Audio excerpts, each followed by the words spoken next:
അങ്ങനെ ഫുഡൊക്കെ കഴിച്ചിട്ട് മാക്സിമം 2:30 മുമ്പ് തന്നെ നമ്മൾ തിരിച്ചെത്തിയിട്ടുണ്ടായിരുന്നു കേട്ടോ. ആ 2:30 ഇത്ര ഇമ്പോർട്ടൻസ് കൊടുക്കാൻ വേണ്ടിയിട്ടുള്ള കാരണം എന്ന് പറയുന്നത് നമുക്ക് 2:30 മുതൽ ആക്ടിവിറ്റീസ് ഒക്കെ സ്റ്റാർട്ട് ചെയ്യാണ് കേട്ടോ. അവിടെ ആദ്യം നമ്മളെ കൊണ്ടുപോകാൻ പോകുന്നത് ഈ ഒരു ജീപ്പിൽ ഒരു ചെറിയ മിനി ട്രെക്കിങ്ങിന് വേണ്ടിയിട്ടാണ് കേട്ടോ. ഇത്രയും പേയ്മെന്റ് കൊടുത്തിട്ട് ഈ റൂം എടുക്കാൻ വേണ്ടിയിട്ട് ഞങ്ങളെ ഏറ്റവും അട്രാക്ട് ചെയ്തത് ഈ ഒരു ആക്ടിവിറ്റി സെക്ഷൻ തന്നെയാണ് കേട്ടോ.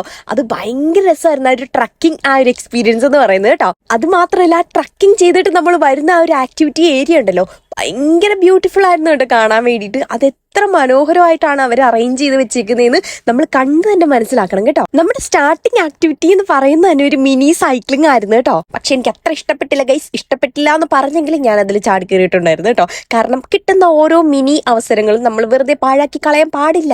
ചവിട്ടാൻ ബുദ്ധിമുട്ടുള്ളവർ വിഷമിക്കേ വേണ്ട. നല്ലൊരു പുഷ് തന്നിട്ടാണ് അവർ നമ്മളെ വിടുന്നത്. എങ്കിലും നല്ല പ്രയാസപ്പെട്ട് തന്നെ ചവിട്ടണം ഗൈസ്. പിന്നെ ബാക്കിലോട്ട് വരുന്ന ഈ ഒരു പരിപാടി ഉണ്ടല്ലോ, അതെനിക്ക് തീരെ ഇഷ്ടപ്പെട്ടില്ല ഗൈസ്. പിന്നെ ഏട്ടൻ പോയത് വൻ കോമഡി ആയിരുന്നു ഗൈസ്. വേണമെങ്കിൽ എന്നെ കൊണ്ടുപോയിട്ട് തിരിച്ചു കൊണ്ടുവിട്ടോ, ഞാൻ പണിയെടുക്കൂല എന്ന് പറഞ്ഞിട്ടാണ് കേട്ടോ പോയത്. അങ്ങനെ കിട്ടിയ സമയം കൊണ്ട് കാശിക്കുട്ടനാണെന്നുണ്ടെങ്കിൽ എന്നെ ക്ലിപ്പിട്ട് പാർക്കിലോട്ടാണ് കേട്ടോ പോയത്. അവിടെ ഒരു മിനി പാർക്ക് സെറ്റ് ചെയ്ത് വെച്ചിട്ടുണ്ടായിരുന്നു കേട്ടോ. അത് ഭയങ്കര ക്യൂട്ടായിരുന്നു കേട്ടോ. അവിടെ ഒരു ആനക്കുട്ടി ഉണ്ടായിരുന്നു കേട്ടോ. നമ്മുടെ കാശിക്കുട്ടൻ അതിന്റെ മുകളിൽ കയറ്റിയിരുത്തി ഫോട്ടോയായി വീഡിയോ ആയി അങ്ങനെ ഞങ്ങൾ പൊക്കോണ്ടിരുന്നപ്പോഴാണ് ഇപ്പുറത്തെ വേറൊരു കലാപരിപാടി നടക്കുന്നത് guys. Note the point guys. വലിയ ശരീരവും കുഞ്ഞു പിഞ്ച് മനസ്സുമായിട്ട് നടക്കുന്ന കുറച്ച് പിഞ്ച് ഓമനകളാണ് ഗൈസ് ഈ ഇരുന്ന് കറങ്ങിക്കൊണ്ടിരിക്കുന്നത്.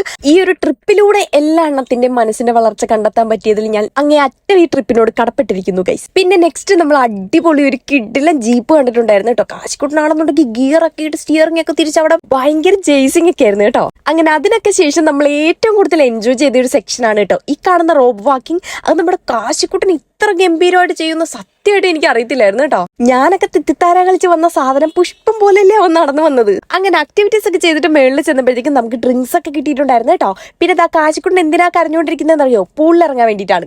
അപ്പൊ നമുക്കിനി പൂളിൽ കാണാം. ബൈ.